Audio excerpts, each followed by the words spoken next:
This is Ayush Chaurasia, Chinmay Rai and I Yogendra Singh are going to present ELL video lecture on the topic wireless charging. So here we go. So this is the basic circuit of the wireless charger. It has four major components: the transformer, the rectifiers, the oscillator circuit, and the flux linking coils. Here's a transformer. It consists of a primary and a secondary coil wrapped on a common electromagnetic core. Hence their magnetic flux is phi1 equals to phi2. So their derivatives d phi1 by dt equals to d phi2 by dt. Now by Faraday's law I get v1 by n1 equals to v2 by n2. Hence I can see for different turn ratio I get different voltages ratio. So it solves our purpose of a voltage step up or a step down device. Rectifier circuit. In positive cycle, the current will follow this path. And in the negative cycle, the current will follow this path. So from here, we can conclude that the final output waveform is this. Now, in order to reduce this variation, we connect a capacitor across this load resistance, which acts as a filter and which gives final output as follows.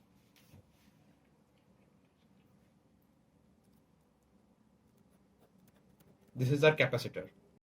This is the circuit of the basic oscillator. It consists of two parts. The RC network.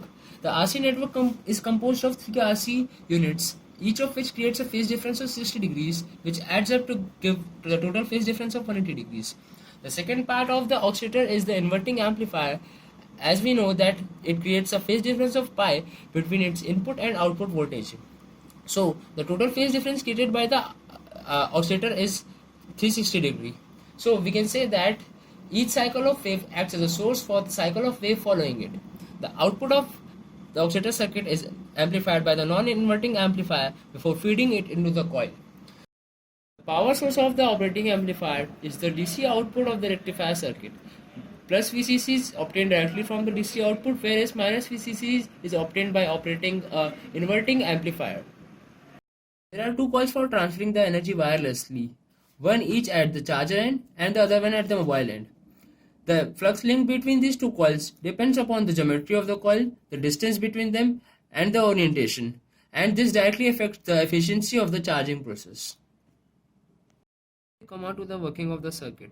First, the transformer steps down the AC mains into low amplitude AC voltage, which is fed into the rectifier, which smoothens and rectifies the AC voltage. The oscillator circuit generates a high frequency AC voltage, which is fed into the transmitter coil. The receiver coil picks up the change in flux and feeds it into a rectifier circuit to charge the mobile.